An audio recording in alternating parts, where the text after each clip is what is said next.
अस्सलामुअलैकुम। आज की इस वीडियो में हम CS 504 का लेक्चर नंबर 32 और 33 कवर करेंगे, जिसमें हमारे पास है abstraction and encapsulation. Abstraction and encapsulation तो इम्पोर्टेंट टूल होते हैं हमारे पास, जो mastering complexity of the programs की कम्प्लेक्सिटी को कम करने के लिए इस्तेमाल किए जाते हैं। ठीक है,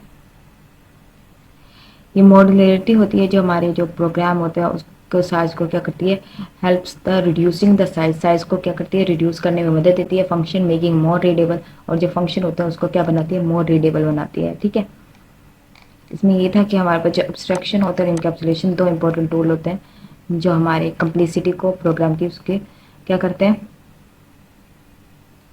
कम्प्लेक्सिटी को कम करते हैं। ठीक है, मैनेज करते हैं टूल। फिर आ जाता है it is not very long but can it is still improve readability by breaking to the small function to perform the logical steps. ये हमारे पास it is not very long, कि हमारे पास लो मतलब लंबा नहीं होता, कोड जो होता है लंबा नहीं होता। अगर लंबा कोड होता है तो उसको क्या करते हैं, ब्रेक डाउन कर देते हैं, छोटे छोटे मॉड्यूल में तोड़ देते हैं। ठीक है, तो उससे क्या बनता है कि हमारी रीडेबिलिटी बढ़ती है। ठीक है, और हमारा जो function to perform logical steps करता है। ठीक है, लॉजिकल स्टेप परफॉर्म किए जाते हैं। फिर आ जाता है new selection sort function is much more readable. हमारे पास सिलेक्शन सॉर्ट क्या होता है, हमारे पास सिलेक्शन सॉर्ट हमारे पास होता है ये, जिसमें हमारे पास अगर जैसे हमारे पास ये अरे दिया हुआ है, तो उसमें क्या करेंगे कि हम कंपेयर करेंगे कि हमारी जो वैल्यू है ये 5 19 से बड़ी है कि छोटी है। अगर छोटी होगी तो इसे कर देंगे स्वैप।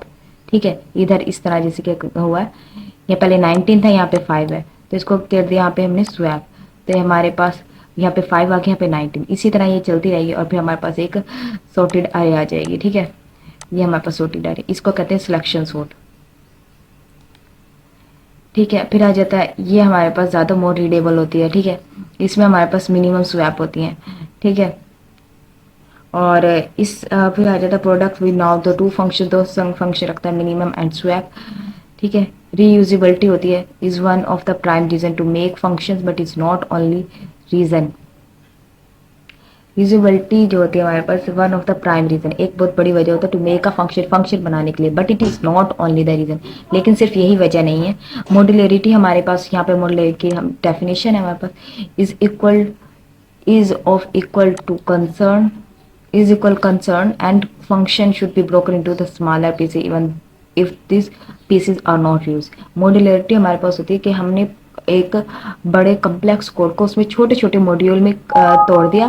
तोड़ने के बाद क्या किया, फिर हमने उस वो तोड़ने के बाद ये जो हमारे जो पीसेस बनते हैं ना, टूटने के बाद जो पीसेस बनेंगे वो हमारे पास पीसेस जो होते हैं वो रीयूजेबल नहीं होते, रीयूज नहीं किए जाते। ठीक है, ये हमारे पास क्विक सॉर्ट का इन्होंने दिया हुआ है प्रोग्राम। जो क्विक सॉर्ट होता है हमारे पे, this is very simple algorithm but student find it is very difficult to remember. मतलब ये हमारे पास एक बहुत सादा होता है, लेकिन स्टूडेंट के लिए बहुत मुश्किल लगता है। फिर आ जाता है शॉर्ट सर्किटिंग एंड और operator and address operator. Logical operator हमारे पास जो होते हैं, एड्रेस ऑपरेटर, लॉजिकल ऑपरेटर्स जो होते हैं special due to the C++ में शॉर्ट सर्किटिंग रूल, ये हमारे पास शॉर्ट सर्किटिंग रूल कहलाते हैं, जिसमें हमारे पास आ जाता है और ऑपरेटर और एड्रेस ऑपरेटर जो होते हैं। ठीक है, इसमें क्या होता है हमारे पास कि circuit evaluated logical expression are evaluated left to right and evaluation stops as soon as the final truth value can be determined. क्या अगर हमारी जो वैल्यू होगी, अगर अगर ए और बी वैल्यू जो है, अगर ठीक है, अगर हमारे पास ये कंडीशन है, अगर ए और बी कंडीशन जो होगी ट्रू होगी तब भी हमारे पास रिजल्ट आता है, वो हमारे पास होता है एंड ऑपरेटर। और अगर हमारे पास एक भी कंडीशन ट्रू होगी तो वो हमारे पास होता है और ऑपरेटर। ठीक है, ये हमारे पास लॉजिकल ऑपरेटर होता है, इज़ वेरी यूजफुल टूल। ठीक है, and it can be used where one Boolean expression can be placed first word and potential unsafe operation in second Boolean expression. Time is saved, evaluation and issue is arrived if a proper attention is not paid। मतलब इसमें हमारे पास ये जो short circuiting होता है, ये हमारे पास एक ये शॉर्ट सर्किटिंग और एंड एड्रेस ऑपरेटर जो होते हैं हमारे पास क्या होते हैं, ये हमारे पास एक यूजफुल टूल होता है। ठीक है, इसको एंड ऑपरेटर भी बोलते हैं।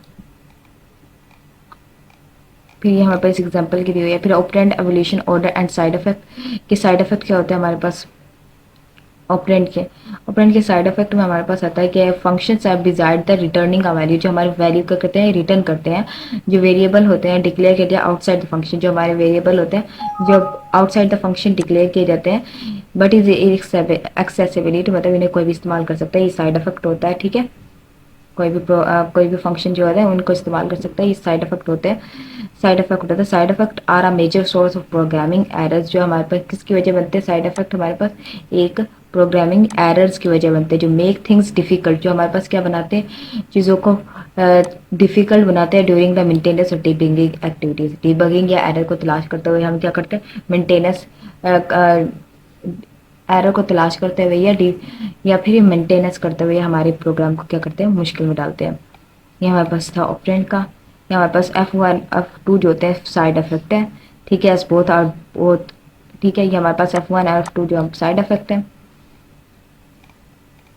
और जैसे यहाँ पर हमारे पास वैल्यू थी ए की, A+3, यहाँ पे 7 आना चाहिए था, ये इसने अफेक्ट किया तो हमारे पास ये वैल्यू गलत आ रही है। ठीक है, जैसे यहाँ पे 7+2 था और यहाँ पे ये एग्जाम्पल की दी हुई है और कुछ नहीं कि ये हमारे रिजल्ट को क्या कर देते हैं, डिफरेंट कर देते हैं। फिर आ जाता है हमारे पास सिलेक्शन नंबर 33, जिसमें हमारे पास कॉमन मिस्टेक है अकॉर्डिंग के कि हमने जब भी अरे लिखना है, ठीक है, उसमें सबसे पहले ये नहीं लिखना। ठीक है, ये हमारी सबसे बड़ी मिस्टेक होती है। इज इक्वल टू आई नहीं लिखना क्योंकि हमारे पास गलत हो जाएगा, एरर दे देगा। फिर के अगर इनिशियलाइज करें 3 के लिए तो 3 might be to set of 3 ही लिखना है, मतलब आगे भी आपने 3 ही वैल्यू लिखनी है, ना कि इस तरह से अगर 3 यहाँ लिखेंगे तो 3 यहाँ पे भी लिखेंगे। फिर आ जाता है असाइनमेंट ऑपरेटर जो होते हैं इज इक्वल टू के, ये जो होते हैं ये बहुत डेंजरस होते हैं, एक ही लाइन में इस्तेमाल नहीं करनी चाहिए। फिर इस तरह के ये जो कॉमा है हमारे पास is very dangerous it classes by the side effect, क्योंकि हमारे पास ये क्या होता है कि अगर ये हमारे स्टेटमेंट देखें तो इसका मतलब क्या होता है कि हमने पहले डिक्लेयर किया, फिर उसको इनिशियलाइज किया, फिर डिक्लेयर किया, फिर इनिशियलाइज किया उसकी, या फिर हम क्या करते हैं एक दफ़ा डिक्लेयर करने के बाद फिर उसे इनिशियलाइज करेंगे, तब हम उसे कॉमा इस्तेमाल करते हैं। फिर इज इक्वल टू के साथ हमने माइनस माइनस जो होता है डिक्रीमेंट का निशान इस्तेमाल नहीं करना, ये इसे फैटल होता है। ठीक है, फिर आ जाता है हमारे पास प्रोग्रामर जो होते हैं अज्यूम करते हैं ABC व बिंग, हमारे पास ये जो होते हैं ये दो गार्बेज वैल्यू। ठीक है, ये जो दो वैल्यू हमारे पास गार्बेज वैल्यू C जो हमारे पास है वो हमारे पास क्या है, जी इनिशियलाइज्ड है। फिर गाइडलाइंस आ जाती हैं, कौन सी गाइडलाइंस है जो हमारे कोड को अफेक्ट कर सकते हैं, नुकसानदायक पहुंचा सकती हैं। कि सबसे पहले क्या हमने जो ये कॉमा है उसे इनिशियल डिक्लेरेशन के अलावा कहीं और इस्तेमाल नहीं करना, जैसे हमने ये डिक्लेयर किया integer A is equal two comma AB। ठीक है, इस तरह आप कितने भी वेरिएबल्स को डिक्लेयर कर सकते हैं।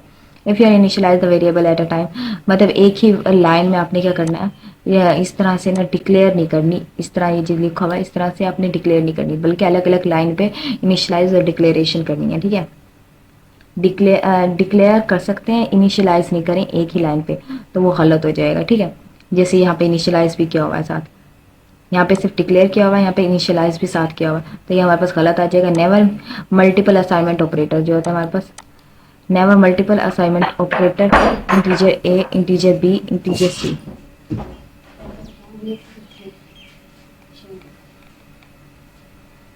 ठीक है, try be careful when you use function when side effect that change the values of the parameter, वो पैरामीटर इस्तेमाल ना करें जो आपके जो फंक्शन है उसकी वैल्यू ही तब्दील कर दें, और उसको भी अवॉइड करें जो आपके कुछ पैरामीटर जो है हमारी सेम वैल्यू जो होते हैं रिटर्न करते हैं। ठीक है, फिर आ जाती है परफॉर्मेंस। परफॉर्मेंस क्या होनी चाहिए, हमारे पास 80-20 रूल होता है, जिसमें हमारे पास 80% हमने क्या लगाना है, कोड पे स्पेंड करना है टाइम, कोड पे नहीं सॉरी, हमने कोड को मतलब हमने इस प्रॉब्लम को देखना है कि किस तरह से हल होगी। ठीक है, उसके लिए प्रिपरेशन करनी है, और 20% में सिर्फ आपने क्या लिखना है, सिर्फ आपने कोड लिखना है कि 20% जो कोड होगा 20% सिर्फ कोड में लगाना है, और 80% आपने देखना है कि ये जो प्लानिंग करनी है, 80% आपने प्लानिंग करनी है कि अपनी प्रॉब्लम को किस तरह से सॉल्व करना, और 20% में आपने कोड लिखना है। ठीक है,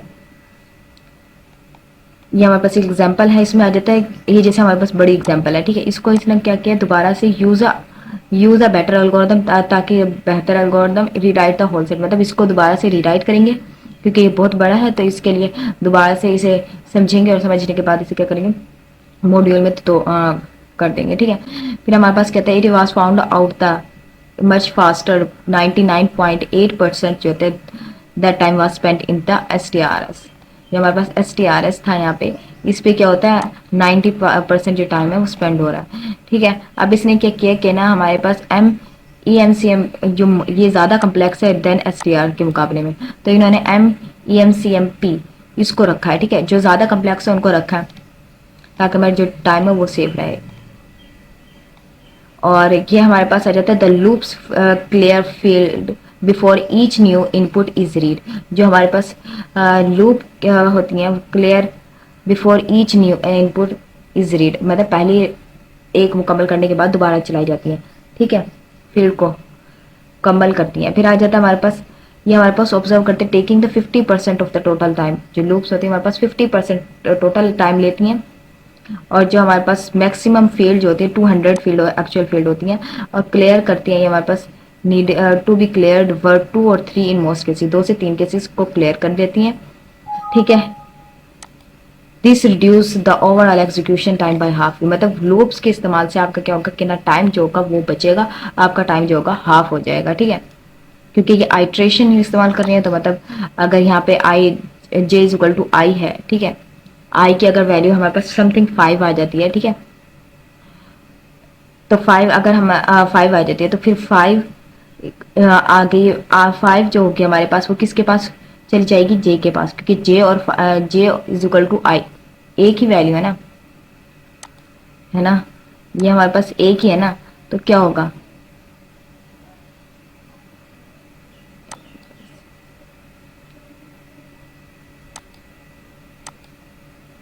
एक ही वैल्यू है ना, कि अगर आई की हमारे पास आ जाती है 5, तो 5 क्या होगा, 5 यहाँ पे पुट हो जाएगा। ठीक है, 5 यहाँ पे आ जाएगा, और जे, तो ये जे की जो वैल्यू है वो 5 है। जे फिर आगे क्या हुआ है ना, J is greater than maximum field. Field हमारे पास कितनी है, 200 फील्ड है। ठीक है, 200 फील्ड है, तो वो फिर इस तरह से आइट्रेशन करती जाएगी, मतलब आइट्रेट होती जाएगी। पहले एक लूप मुकम्मल होगी, फिर सेकंड, फिर थर्ड, फिर फोर्थ, इस तरह से लूप का चलती रहेगी, और फिर हमारी जो रिड्यूस होगा टाइम होगा एग्जीक्यूशन टाइम बाय हाफ। मतलब अगर आप उसे कोड बाय कोड करेंगे विदाउट लूप तो आपका टाइम बहुत ज़्यादा लग जाएगा, तो अगर लूप के साथ करेंगे तो आपका एग्जीक्यूशन जो टाइम होगा वो हाफ लगेगा। ठीक है, और 203 केसेज क्लियर कर लेती हैं। ये ये था हमारा लेक्चर नंबर 32 और 31। उम्मीद है ये लेक्चर आपको समझ आएगा। मिलते हैं नेक्स्ट वीडियो में, तब तक के लिए अल्लाह हाफिज़।